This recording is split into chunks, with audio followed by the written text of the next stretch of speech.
Education. चलिए तो जो हम लोग डिस्कस कर रहे थे, कितना सुंदर सुंदर स्टोरीज है। भाई आपके पास नेट है, गूगल मारो, देखो। आप खोज जानते हो, मैं ये सब गूगल से उठा के देता हूँ आपको डाटा, तो बट आप खुद जाके गूगल नहीं देख सकते। ठीक है, चलिए। तो ये जो हमारा लास्ट पॉइंट है, हम लोग उसको दोबारा पढ़ेंगे। ओके,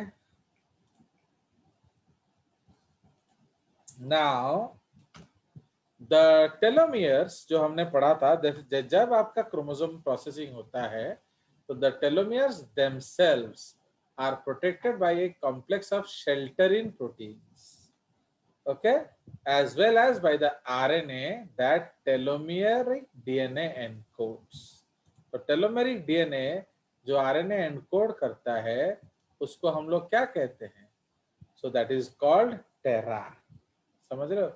तो उसको हम लोग कहते हैं टेरा। तो इसलिए what is Terra? So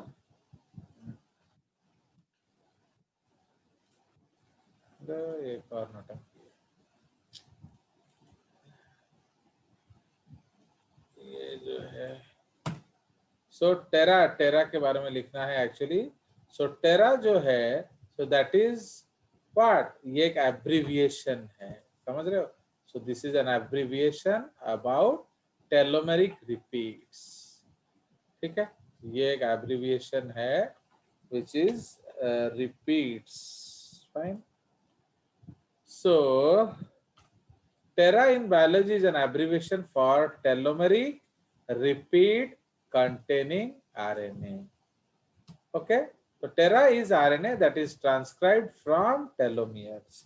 The telomeres आपका single stranded DNA है, तो the repeating 6 nucleotide sequences that cap the end of chromosomes. Okay, ये तो बार बार लिखने का जरूरत नहीं है. Fine.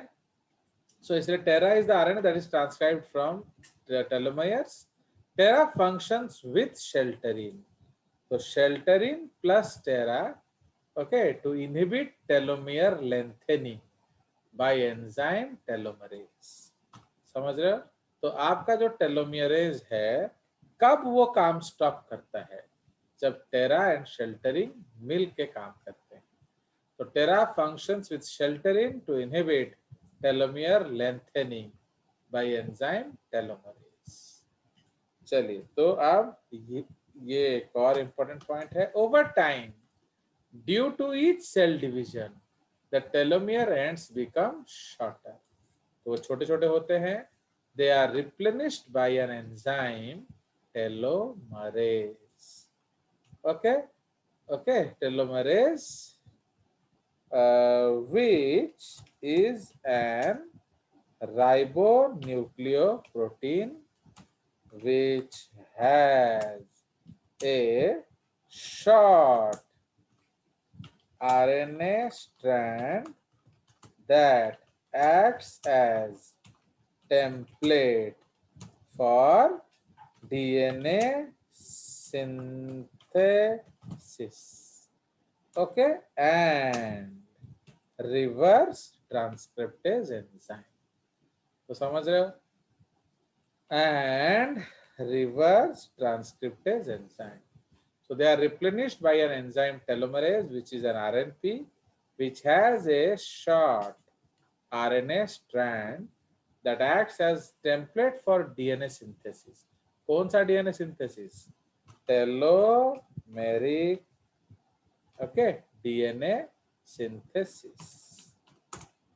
Okay, and reverse transcriptase. तो इसलिए आरएनए प्लस प्रोटीन हो गया, इसलिए उसका नाम हो गया राइबोन्यूक्लियोप्रोटीन। ठीक है जी। So this is the case. अब इसका एक सुंदर सा हिस्ट्री है जो टेलोमेरेज एंजाइम का, तो वो भी थोड़ा आपको समझना चाहिए ना। जब टेलोमेरेज का डिस्कवरी हो रहा था, ओके, तो ये डिस्कवरी कब शुरू हुआ? इन 90s। ये बहुत रिसेंट एक्टिविटी है। Okay, so in the early 1970s, समझ रहे हो?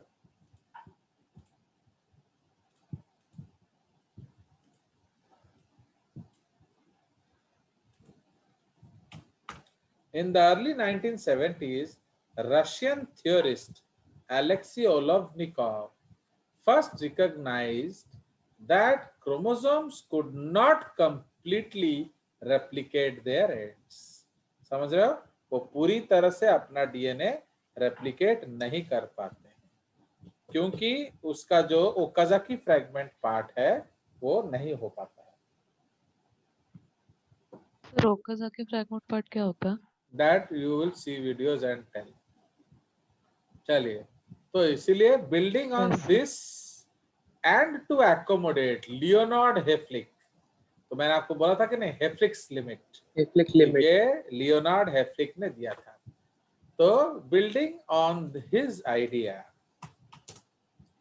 Okay, building on this, because आप जब पढ़ोगे ना मैं कोई डाउट्स नहीं बताऊंगा, बिकॉज मुझे disobedient, actually you are very very lucky that I am teaching you, क्योंकि ये मेरा बदनसीबी कह लो कि मैं आप लोग को पढ़ा रहा हूँ, क्योंकि मुझे बिल्कुल पसंद नहीं है एक इनडिसिप्लिन बच्चे को पढ़ाना. मैंने आई रियली मैंने कभी कभी, you don't know how miserable I feel when I am teaching you, क्योंकि ना इतना बकवास साइलेंट बैच मेरे को पसंद ही नहीं, I don't like at all, and you know very very well, and still you repeat it every day. तो शायद आप मेरा वो गाली देने का टेस्ट लेना चाहते हो कि कब सब गाली देना छोड़ेंगे, है कि नहीं? हम उनको ट्रेन करेंगे नॉट टू गिव गाली. I think you are testing my patience. चलिए, so building on this and to accommodate Leonard Heflick's idea of limited somatic cell division. तब एक्चुअली हेफ्लिक्स लिमिट क्या होता है? लिमिटेड मतलब उसको हम लोग हेफ्लिक्स लिमिट बोलते हैं. मीन्स एक सेल कुछ number of division he divide कर सकता है, वो अनकंट्रोल ग्रोथ नहीं कर सकता. ओके, उसका एक लिमिट है कि सपोज 400 बार के बाद वो बंद हो जाएगा, सपोज 600 बार के बाद वो बंद हो जाएगा. सो एक हद है एक्चुअली, एंड दैट हद is called Hayflick's limit. Olovnikov suggested that DNA sequences are lost every time a cell replicates until the loss reaches a critical level, at which point cell division stops. Okay, cell division stops. Okay, now this leads to क्या? This leads to cell death, है कि नहीं? तो जब आप और divide नहीं कर सकते तो आपको मरना पड़ेगा. अंडरस्टूड? सो अब इस रिलेटेड एक और नोबेल प्राइज मिला है, तो समझ रहे हो? You see the beauty. तो इसीलिए Blackburn was working with Joseph Gall and आपका ग्राइडर एंड शोस्टैक, तो ये आपका क्रोमोसोम सीक्वेंसिंग पे काम कर रहे थे. एंड इन 1983 बारबरा मैक्लिंटॉक, समझ रहे हो, इसी काम को उठा के बारबरा मैक्लिंटॉक ने एक और सुंदर सजेशन दिया. ओके, तो उसको हम रेड में लिखेंगे. तो देख रहे हो, एक पॉइंट आपको 2 नोबेल प्राइज मैंने दे दिया. इवन हेफ्लिक्स लिमिट पे नोबेल प्राइज है, समझे कि नहीं? तो like that. So in 1983, Barbara McClintock, an American cytogenicist and the first woman to receive an unshared Nobel Prize. समझ रहे हो? बाकी सब में किसी ना किसी के साथ, इसमें भी देखो, इसमें भी आपके किसके साथ, तीनों के साथ जो शेयर है नोबेल प्राइज का, but she is the only lady जिनको अनशेयर्ड नोबेल प्राइज मिला for observing that chromosomes lacking ends become sticky. समझ रहे हो? वो जुड़ने लगेंगे. And hypothesize the existence of a special structure at the chromosome tip that would maintain chromosome stability. समझ रहे हो? तो इसलिए बारबरा मैक्लिंटॉक ने इसके बारे में इंडिकेट किया था. किसके बारे में? टेलोमियर के इंडिकेट किया था. समझ में आया? So this is what you have to understand. तो जो टेलोमेरेज नोबेल प्राइज कब मिला था? 2009 में, है कि नहीं? The Nobel prize for telomerase was awarded in 2009. But Barbara McClintock को कब मिला था? 1983 में। समझ रहे हो? तो इसलिए 1970s में अलेक्सी ओलोवनिकॉव का काम है, फिर हेफ्लिक्स का काम है, फिर बारबरा मैक्लिंटॉक का काम है, एंड उसके बाद जाके तो ये क्या किया? she actually indicated the presence of क्या? telomere, but did not call it so. समझ रहे हो? उन्होंने बोला कि कुछ तो है, बट वो क्या है उसके बारे में उन्होंने इतना आइडिया नहीं दिया। समझ में आया? तो इसीलिए ये आपका बहुत इंपॉर्टेंट एक्टिविटी है। Fine, so this is the concept. तो इसलिए हेफ्लिक्स, लिमिट, ओलोवनिकॉव एंड दिस पर्सन, इन सब के कंट्रीब्यूशन से आपको मिला था। ओके, नाउ उसी तरह से आपका जो इनको नोबेल प्राइज मिला है कि नहीं देख लिया जाए। See, prior to Hayflick's discovery, it was believed that vertebrate cells had unlimited potential to replicate. Alexis Carrel, a Nobel Prize winning surgeon, had stated that all cells, माने उन्होंने बोला था कि सेल डिवाइड कर सकता है बार बार, but he proved it wrong. Okay, so this Hayflick, उन्होंने बोला कि नो, ऐसा नहीं है। तो इसलिए आपका जो there is a limit, and that limit is called Hayflick's limit. He was not awarded Nobel Prize, but he proved one Nobel Prize wrong. Okay. The concept of Hayflick limit was advanced by a number. Okay. The finding refuted the contention by French Nobel laureate Alexis Carrel that normal cells are immortal. समझ रहे हो? तो normal cells are immortal जो है ये वो काम किया। एंड ये भी एक बहुत सुंदर स्टोरी है, तो ये आपको पता होना चाहिए। And who gave the term Hayflick's limit? Another Nobel laureate. तो हेफ्लिक्स लिमिट टर्म हेफ्लिक ने नहीं दिया था। Okay, so it was proposed by another Nobel laureate. देखो कितना सुंदर वर्क है, बट आपको पढ़ना ही नहीं है। आपको तो एनसीईआरटी चाटना है, आपको तो नीट पाना है। चलिए, so Hayflick limit or Hayflick's phenomena is the number of times a normal human cell population will divide before cell division stops. Okay, so this concept was by your Hayflick, है कि नहीं, at the Wistar Institute of Philadelphia in USA. तो ये इसको हम लोग इतना नहीं बताएंगे, हमें लाइन बचाना है। चलिए, so Hayflick demonstrated that a normal fetal cell population will divide between 40 to 60 times in cell culture before entering a senescence phase. तो मैं तो फिर भी बहुत बोल रहा था, देख रहे हो कि नहीं? तो उन्होंने बताया कि एक नॉर्मल सेल जो है, माने इन विट्रो, सिर्फ 40 से 60 बार रेप्लिकेट कर रहा है। इमेजिन। तो समझ में आया?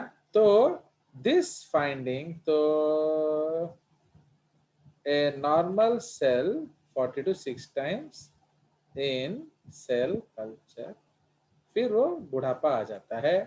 एंड इससे उन्होंने क्या साबित किया? This finding refuted the contention by French Nobel laureate Alexis Carrel that cells are immortal. ठीक है, तो ये सब आपके इंपॉर्टेंट पॉइंट्स है, तो इसको आप याद रखेंगे।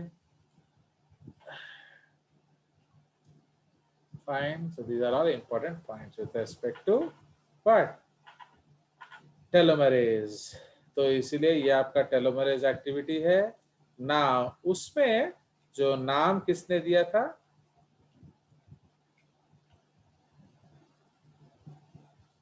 Okay, so the name was given by Sir Macfarlane Burnet.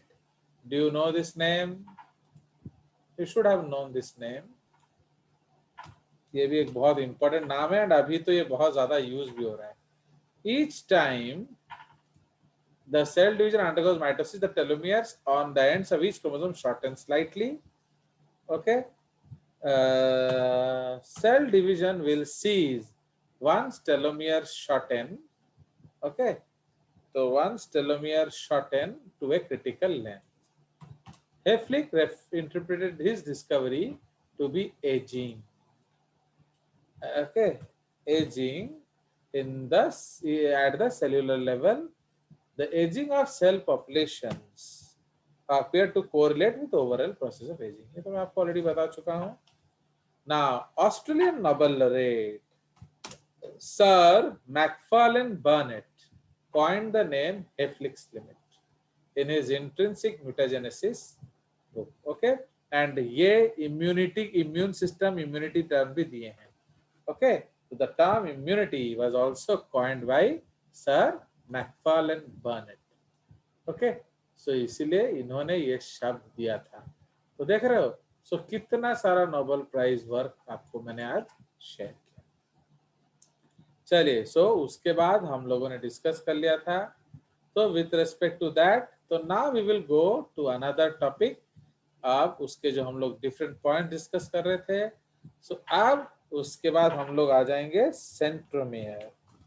Okay, centromere के बारे में हम डिसाइड करेंगे, and what is centromere and what is kinetochore. ठीक है, तो ये हमारा अभी का डिस्कशन है. तो सेंट्रोमियर क्या है एंड काइनेटोकोर क्या है. ठीक है जी. तो we know that basically kinetochore क्या है. It is a part on the centromere, है कि नहीं.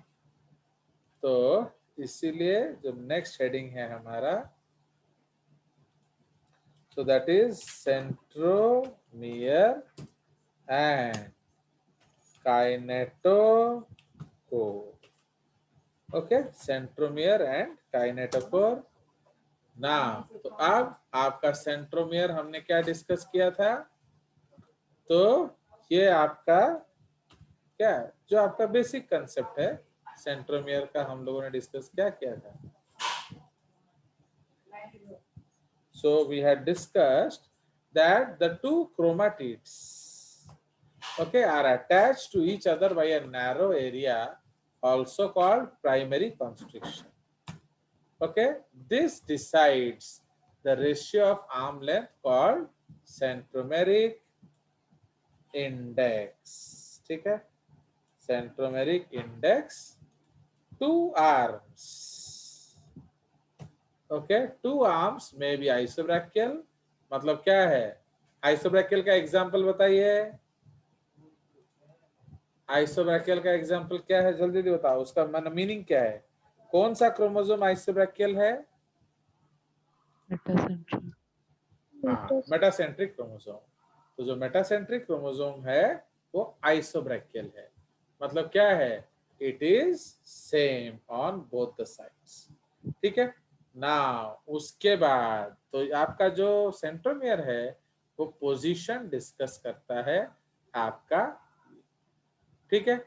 नाउ तो अब जो इट इज रिच इन, तो उसका जो केमिस्ट्री क्या है, तो सेंट्रोमियर का जो स्ट्रक्चर या केमिस्ट्री क्या है, तो इट इज मेनली हेट्रोक्रोमेटिक. ओके, तो वो मेनली हेट्रोक्रोमेटिक है, एंड उसमें आपका सेन डीएनए होता है. Okay, CEN. तो उसको हम लोग लिखेंगे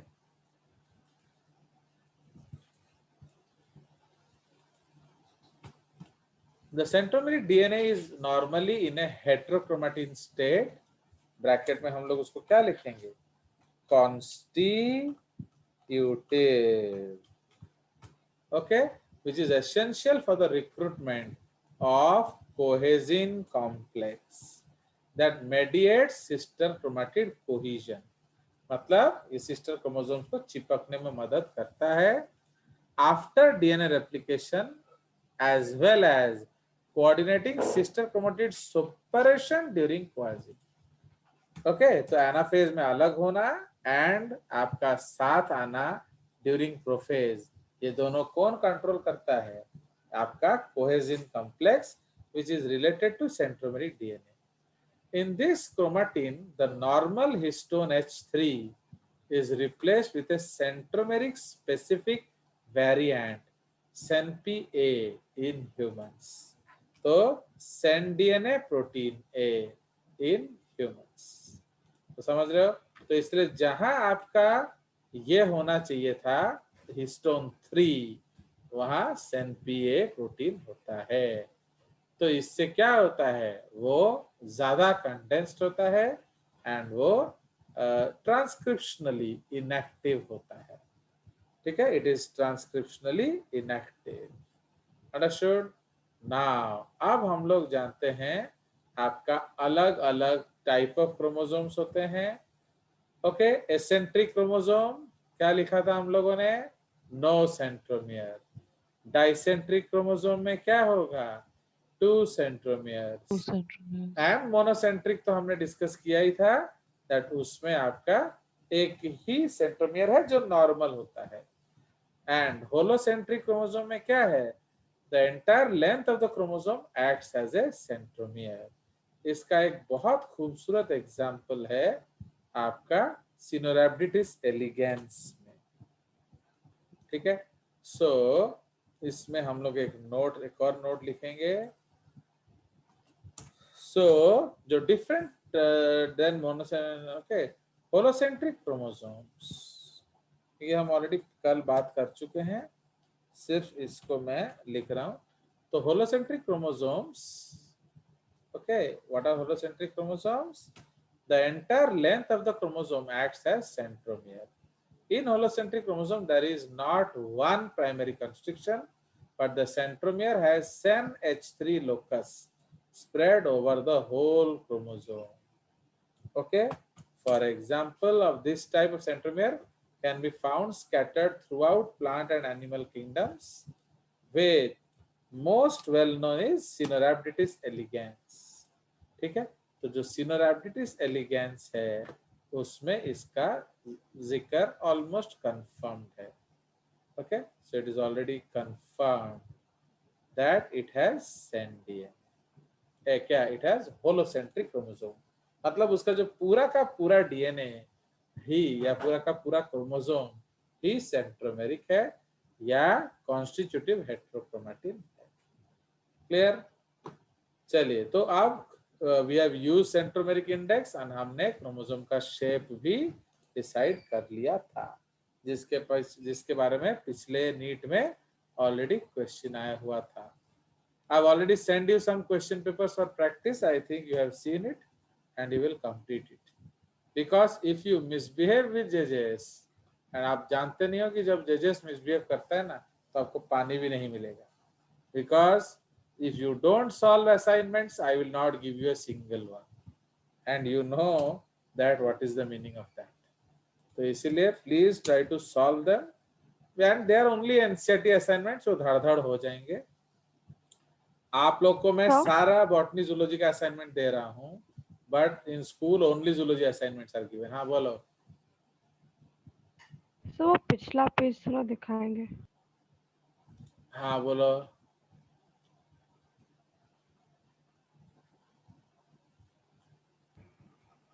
ये तो आपका रहता है ना, तो ये आप लोग पता नहीं क्यों इतना पैसा लेके क्या करोगे। ये तो आप जाओगे तो ये तो अपलोडेड होता है वीडियोस, ये आप आराम से जाके देख सकते हो, आराम से जाके पढ़ सकते हो, आराम से जाके लिख सकते हो।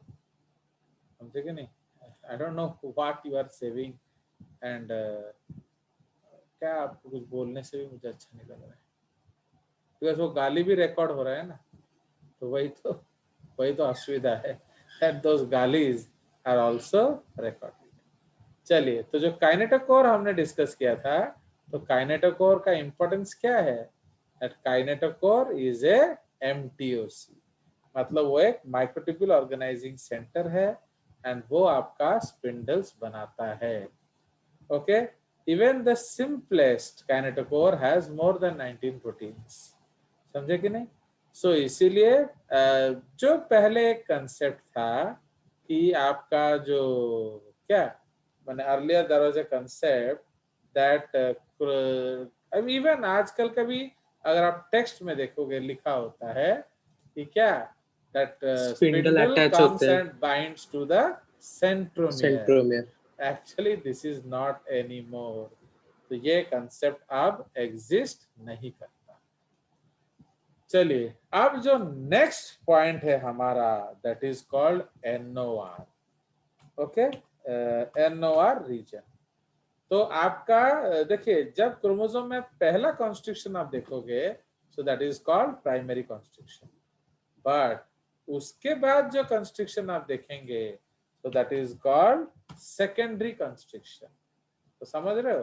तो इसलिए सेकेंडरी कॉन्स्ट्रिक्शन को हम लोग NOR रीजन भी बोलते हैं. ठीक है. So we also call it NOR region. ठीक है. What is the full form of NOR बताइए. Nuclear organisation. आराम से सोच के बोलो, सोच के बोलो. Think and tell. न्यूक्लियर ना क्या बोल रहे हो आप. Nucleolar organisation. Nucleolar not nuclear. समझ में आया. तो इसलिए NOR रीजन आपका न्यूक्लियोलर रीजन है. तो ये आपको याद रखना है. इसलिए गूंगू गूंगू होके कुछ भी मत बोल दो. चलिए सो क्या यार ये वैसे भी ये तुम लोग दुखी करते हो, इधर ये स्क्रीन दुखी करता है. So these areas are certain secondary constrictions containing the genes which code for ribosomal RNA that induce the formation of nucleoli. Okay, the chromosomes with these regions are called nucleolar organizing chromosomes. या उसको हम लोग set chromosomes भी बोलते हैं क्योंकि the region beyond it is called what? The region beyond it is called sat DNA या satellite. तो समझ रहे हो. तो फिर क्या करेंगे, इसको कहाँ काटेंगे. The chromosome with regions are called nuclear organizing chromosomes. चलो इसको इधर लंच से आएगा. बस ऐसे रहने दो. सैट क्रोमोसोम कर देते हैं कि नहीं. चलिए सो ये आपका कंसेप्ट है. तो यहाँ हम लोग एक रेड पॉइंट लिखेंगे एंड इसके बारे में भी आपको जानना है क्योंकि ये आपका हेल्प करता है. सपोज आपका जो एक DNA है वो प्लांट का है एनिमल का है, कैसे जानेंगे. With the help of NOR region. ठीक है. तो इसीलिए ये भी बहुत इंपॉर्टेंट है.